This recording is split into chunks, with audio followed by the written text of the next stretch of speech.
Olá, bem-vindo ao canal Revisão de Biologia. Hoje vamos mergulhar em um dos temas mais fundamentais e, pode apostar, mais cobrados em qualquer prova de biologia que você for fazer: a diferença entre células procariontes e eucariontes.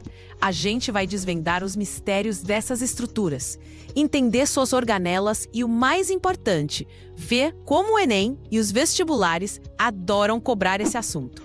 Lembrando que sempre que possível, respondemos perguntas nos comentários. Então, se alguma dúvida pintar durante a explicação ou se você tiver alguma dica de estudo, compartilha com a gente. A sua dúvida pode ser a mesma de outra pessoa. E assim, a gente cria uma comunidade forte, onde todo mundo se ajuda a passar na prova dos sonhos. Vamos começar pelo básico do básico: a definição de célula. Pense na célula como o tijolo de uma construção. Se você quer construir uma casa, você precisa de tijolos. Se a natureza quer construir um ser vivo, ela precisa de células. É a unidade fundamental da vida, a menor porção de matéria viva que existe. Quase todos os seres vivos que conhecemos, de uma bactéria minúscula a uma baleia azul gigante, são feitos de células. Digo quase porque sempre tem a exceção para confirmar a regra, né? E nesse caso, são os vírus, que são acelulares e um caso à parte que a gente discute em outro momento. Toda célula, não importa o tipo, tem 3 componentes essenciais: uma espécie de kit básico da vida. Primeiro, a membrana plasmática, que é como segurança de uma balada. Ela controla tudo que entra e sai da célula. Segundo, o citoplasma, um material gelatinoso que preenche a célula e onde tudo acontece.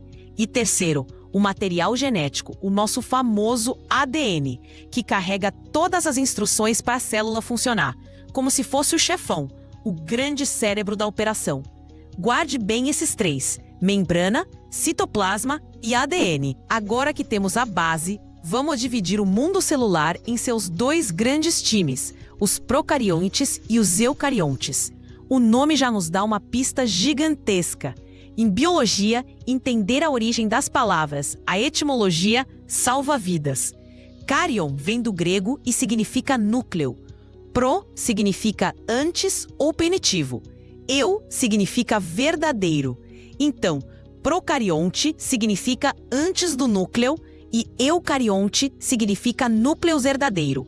E essa é, sem sombra de dúvida, a principal diferença entre os dois.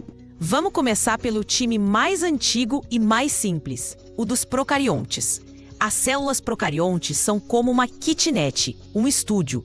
É um espaço único, sem divisórias, sem cômodos. O material genético, o ADN, está ali, solto no citoplasma. Ele não está fechado dentro de um compartimento. Essa região onde o ADN fica concentrado, mas sem nenhuma membrana em volta, ganha um nome especial: nucleoide. Cuidado com a pegadinha. Nucleoide não é um núcleo. É apenas a área onde o ADN se encontra. Além de não terem um núcleo organizado, as células procariontes também não possuem organelas membranosas. Pense nas organelas como os órgãos do nosso corpo, cada um com uma função específica. Na célula procarionte, essa especialização é mínima. A única organela que encontramos em abundância são os ribossomos. E coloco organela entre aspas porque, tecnicamente, os ribossomos não são envoltos por membrana. A função deles é produzir proteínas, e isso é fundamental para a vida. Então, toda célula, seja procarionte ou eucarionte, vai ter ribossomos.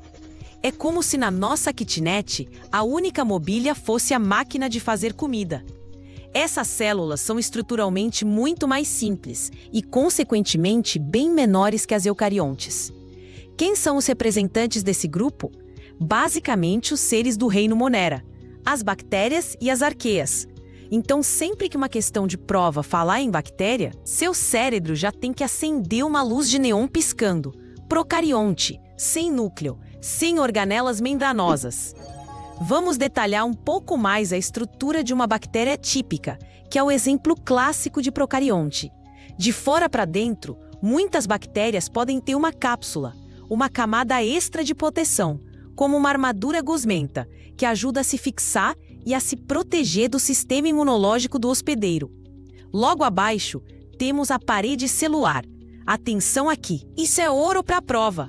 A parede celular das bactérias é feita de uma substância chamada peptidoglicano. Esse nome é importante porque é o alvo de muitos antibióticos, como a penicilina. O antibiótico destrói a parede celular e a bactéria, bum, morre. Abaixo da parede celular, aí sim, encontramos a membrana plasmática, o segurança da balada que já mencionamos. E por dentro, o citoplasma com o nucleoide e milhares de ribossomos trabalhando sem parar. Algumas bactérias ainda podem ter estruturas para locomoção, como os flagelos, que funcionam como um chicote para nadar, ou as fímbrias e pili, que são como pequenos pelos que ajudam na adesão às superfícies ou na troca de material genético com outras bactérias, um processo chamado de conjugação.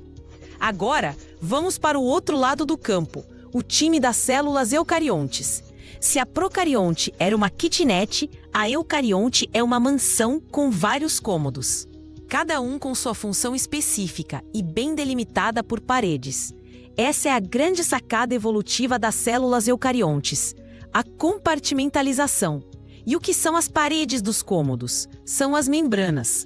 A característica principal que dá nome ao grupo é a presença de um núcleo verdadeiro, a carioteca. O material genético, o ADN, não está mais solto no citoplasma. Ele está guardado e protegido dentro de um compartimento membranoso, o núcleo. Pense no núcleo como o escritório central da mansão, a sala do presidente, onde ficam guardados todos os projetos e plantas da construção. Esse ADN é organizado em cromossomos lineares, diferente do ADN circular e único da maioria dos procariontes. E a outra grande diferença é a presença de diversas organelas membranosas no citoplasma. Cada cômodo da nossa mansão tem uma função. Tem a cozinha, o banheiro, a sala de energia, o centro de reciclagem. Essa divisão de trabalho torna a célula eucarionte muito mais eficiente e complexa. Quem faz parte desse time? Todos os outros seres vivos. Os protistas, os fungos, as plantas e os animais, incluindo nós, seres humanos. Vamos fazer um tour por essa mansão, conhecendo os principais cômodos, ou melhor, as principais organelas e suas funções. E preste atenção, porque o Enem adora questões que pedem para associar uma organela à sua função, ou perguntar qual organela é mais abundante em um determinado tipo de célula. Começando pelo centro de comando, o núcleo. Como já dissemos, ele armazena o ADN.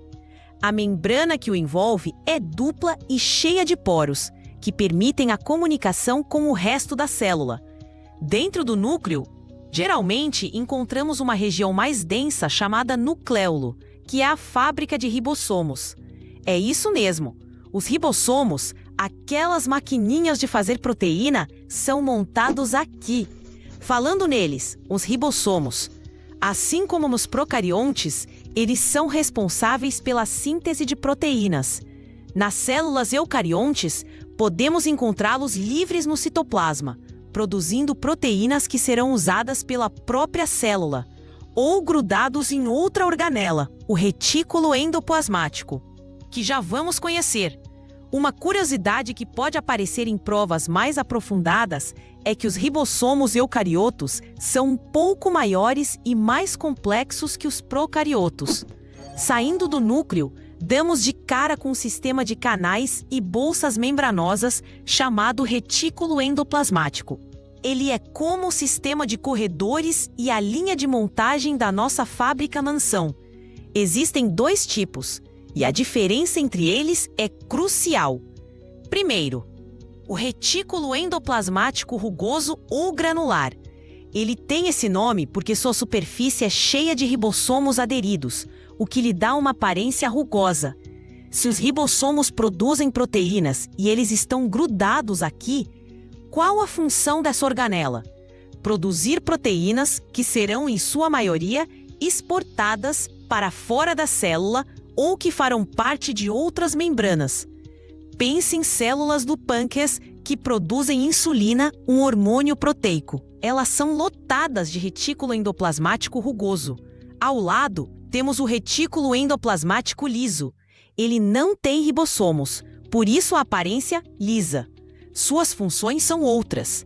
A principal é a produção de lipídios, como os hormônios esteroides, testosterona, estrogênio e o colesterol. Outra função vital e muito cobrada em provas é a desintoxicação. Ele modifica moléculas tóxicas, tornando-as menos perigosas e mais fáceis de serem eliminadas. Uma célula do fígado, que é o nosso grande órgão de detox, tem uma quantidade absurda de retículo endoplasmático liso. Se uma questão do Enem falar sobre metabolização de álcool ou medicamentos, pode marcar retículo liso sem medo. Depois que as proteínas e lipídios são produzidos no retículo, eles precisam ser finalizados, empacotados e enviados para o destino correto. Quem faz esse trabalho? O complexo de Golgi, ou aparelho de Golgi. Pense nele como o centro de distribuição dos correios da célula. Ele recebe as moléculas do retículo, faz os ajustes finais, as empacota em pequenas bolsas chamadas vesículas e as etiqueta com o endereço de entrega. Esse endereço pode ser para fora da célula, para a membrana plasmática ou para outras organelas. Uma das encomendas especiais que o complexo de Golgi prepara são os lisossomos. Essas são pequenas vesículas cheias de enzimas digestivas. Os lisossomos são o sistema de limpeza e reciclagem da célula. Eles são como o estômago da célula. Quando a célula engloba uma partícula de alimento ou uma bactéria invasora, o lisossomo se funde com essa bolsa e libera suas enzimas, digerindo o conteúdo. Esse processo se chama digestão intracelular. Os lisossomos também são responsáveis por um processo chamado autofagia, que significa comer a si mesmo. Quando uma organela está velha ou danificada, o lisossomo vai lá e a digere, reciclando seus componentes. É um controle de qualidade essencial. Existem doenças genéticas raras, como a doença de Tay-Sachs, causadas por falhas nas enzimas dos lisossomos, o que leva a um acúmulo de substâncias tóxicas dentro da célula. Outra organela de limpeza, mas com uma função mais específica, são os peroxissomos. Eles são especialistas em quebrar moléculas de ácidos graxos e, principalmente, em neutralizar substâncias tóxicas. Durante essas reações, eles produzem um subproduto perigoso, o peróxido de hidrogênio, a famosa água oxigenada. Mas não se preocupe, o peroxissomo é esperto. Ele contém uma enzima chamada catalase, que quebra imediatamente a água oxigenada em água e oxigênio, que são inofensivos. Agora, vamos falar da usina de energia da célula, a estrela de muitas questões de vestibular, a mitocôndria. É aqui que ocorre a maior parte da respiração celular, o processo que pega a glicose dos alimentos e o oxigênio que respiramos e transforma na principal moeda de energia da célula, o ATP, ou trifosfato de adenosina. Células que gastam muita energia, como as células musculares ou os neurônios, são abarrotadas de mitocôndrias. Se você está correndo uma maratona, pode agradecer às suas mitocôndrias por estarem trabalhando a todo vapor. As mitocôndrias são fascinantes por um motivo especial. Elas possuem seu próprio ADN em formato circular, como o das bactérias, e seus próprios ribossomos, também parecidos com os de bactérias. Elas também se duplicam de forma independente da célula. Isso tudo é uma evidência fortíssima para uma teoria chamada teoria da endossimbiose, que a gente vai detalhar mais para frente, pois é um tópico quentíssimo. Para manter toda essa estrutura da mansão de pé, precisamos de um esqueleto, de vigas de sustentação. Na célula, esse papel é do citoesqueleto. Ele é uma rede complexa de filamentos de proteínas que se espalha por todo o citoplasma. Ele não só dá forma e sustentação à célula, mas também funciona como um sistema de trilhos, por onde as organelas e vesículas podem se movimentar. Além disso, ele é fundamental para a contração muscular e para a divisão celular. O citoesqueleto é formado por 3 tipos principais de filamentos: os microfilamentos, feitos da proteína actina, os filamentos intermediários, formados por diferentes proteínas como a queratina, e os microtúbulos, feitos de tubulina. Cada um tem funções específicas de sustentação e movimento. Nas células animais e de alguns outros organismos, encontramos uma estrutura chamada centríolos. Geralmente, eles aparecem em pares e ficam perto do núcleo. Sua principal função está ligada à divisão celular. Durante esse processo, os centríolos organizam a formação de uma estrutura chamada fuso mitótico, que é responsável por separar os cromossomos de forma correta para as células filhas. Eles também estão envolvidos na formação de cílios e flagelos nas células eucariontes. Até agora, descrevemos uma célula eucarionte genérica. Mas existem diferenças importantes entre os tipos de células eucariontes, principalmente entre a célula animal e a vegetal. E adivinha, os vestibulares amam explorar essas diferenças. São basicamente 3 estruturas exclusivas das células vegetais que você precisa saber de cor e salteado. A primeira é a parede celular. Assim como as bactérias, as células vegetais também têm uma parede celular externa à membrana plasmática. Mas atenção máxima aqui: a composição é completamente diferente. Enquanto nas bactérias era de peptidoglicano, nas plantas é composta principalmente de celulose, um carboidrato. Essa parede é rígida e dá sustentação à planta, impedindo que a célula se rompa quando absorve muita água. É por isso que uma árvore consegue ficar de pé. A segunda estrutura exclusiva é o vacúolo central, ou vacúolo de suco celular. É uma organela enorme, uma bolsa que pode ocupar até 90% do volume de uma célula vegetal madura. Ele funciona como um grande reservatório de água, sais e outras substâncias. É o vacúolo que controla a entrada de água na célula por osmose e mantém a célula túrgida, ou seja, cheia, o que também contribui para a sustentação da planta. Sabe quando você esquece de regar a samambaia e ela fica toda murcha? É porque as células perderam água do vacúolo. E a terceira, e talvez a mais famosa, são os cloroplastos. Se a mitocôndria é a usina de energia que queima combustível, o cloroplasto é a usina de energia solar. É nele que ocorre a fotossíntese.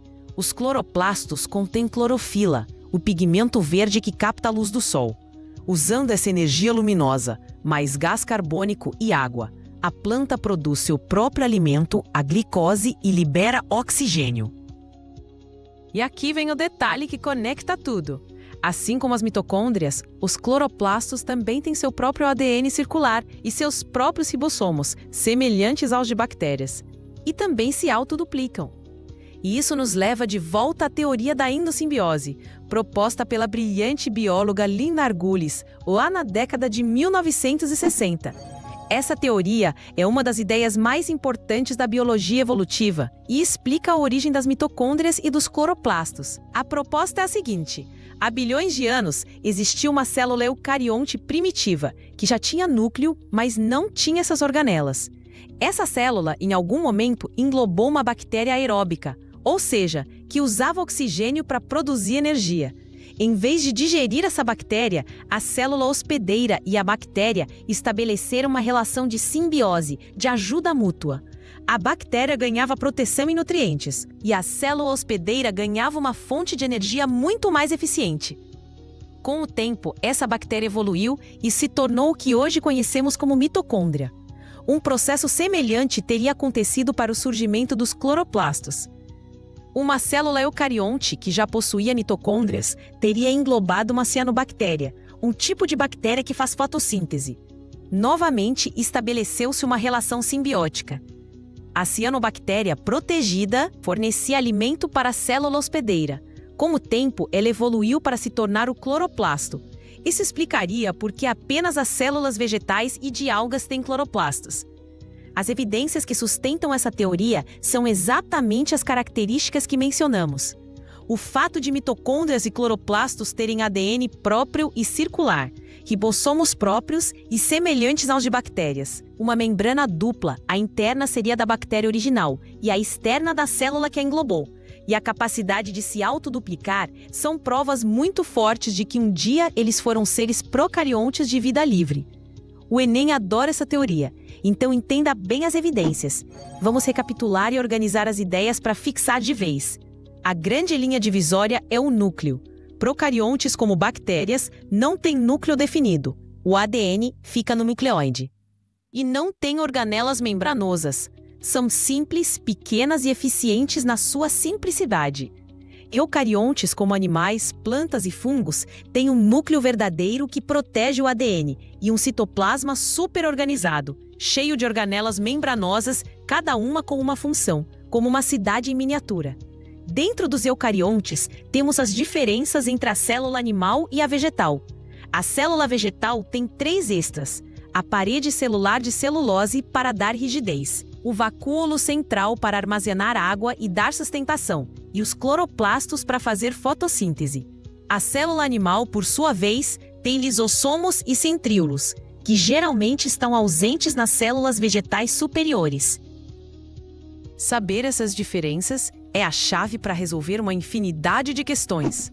Por exemplo, uma questão pode descrever uma célula que foi analisada no microscópio e apresentar uma lista de estruturas observadas: membrana plasmática, ribossomos, parede celular de celulose e mitocôndrias. E aí pergunta: que tipo de célula é essa? A presença de parede de celulose e mitocôndrias já te diz que é uma célula eucarionte vegetal. Se dissesse apenas membrana, ribossomos e nucleoide, seria uma procarionte. Se tivesse núcleo, mitocôndrias e centríolos, mas sem parede celular, seria uma eucarionte animal. É um quebra-cabeça e cada organela é uma peça. Conhecendo a função de cada peça, você monta a figura completa. Vamos pensar em mais exemplos práticos que as provas gostam. Uma questão pode falar de um atleta de alta performance e perguntar qual organela é particularmente desenvolvida em suas células musculares. A resposta? Mitocôndrias, pela alta demanda de energia. Outra pode falar de uma pessoa que ingeriu uma toxina e o órgão responsável pela metabolização, o fígado. E aí pergunta qual organela das células hepáticas estaria trabalhando intensamente. A resposta? O retículo endoplasmático liso. Outro tipo de questão comum é a que te dá uma tabela com 3 ou 4 tipos de células e uma lista de organelas, e pede para você marcar com X a presença ou ausência de cada organela em cada célula. Por exemplo, as colunas poderiam ser bactéria, célula muscular humana e célula da folha de samambaia. E as linhas poderiam ser núcleo, mitocôndria, cloroplasto, parede celular. Você teria que saber preencher essa tabela para acertar a questão. Entender a estrutura e função celular não é apenas decorar nomes, é compreender a lógica da vida. A complexidade da célula eucarionte permitiu o surgimento de organismos multicelulares complexos como nós. A simplicidade e a rápida reprodução das células procariontes permitiram que as bactérias colonizassem todos os ambientes da Terra. Cada projeto celular tem suas vantagens evolutivas. E essa divisão fundamental tem implicações práticas enormes na nossa vida. Por exemplo, na medicina, o fato de as bactérias serem procariontes e nós sermos eucariontes é uma bênção. Isso permite que a gente desenvolva medicamentos, os antibióticos, que atacam estruturas específicas das bactérias, como a parede celular de peptidoglicano ou os ribossomos procarióticos, sem afetar as nossas próprias células, que não têm essas estruturas ou as têm de forma diferente. Ao estudar, tente criar suas próprias analogias. Se a mitocôndria é a usina de energia, o que seria o complexo de Golgi na sua cidade? Talvez o centro de triagem dos correios. E o núcleo, a prefeitura, onde ficam todos os documentos e ordens. E os lisossomos, a companhia de coleta de lixo e reciclagem. Fazer essas conexões torna o aprendizado menos abstrato e muito mais fácil de lembrar na hora da prova, quando o nervosismo bate. Lembre-se que essa divisão entre procariontes e eucariontes é o primeiro grande degrau para entender quase todos os outros assuntos da biologia. Para entender genética, você precisa saber onde o ADN está e como ele se organiza. Para entender fisiologia, você precisa entender como as células de um tecido funcionam. Para entender evolução, você precisa entender a teoria da endossimbiose. É a base de tudo. Dominar esse conteúdo te dá uma fundação sólida para construir todo o resto do seu conhecimento em biologia. É um investimento de tempo de estudo que se paga com juros e correção monetária na hora da sua prova.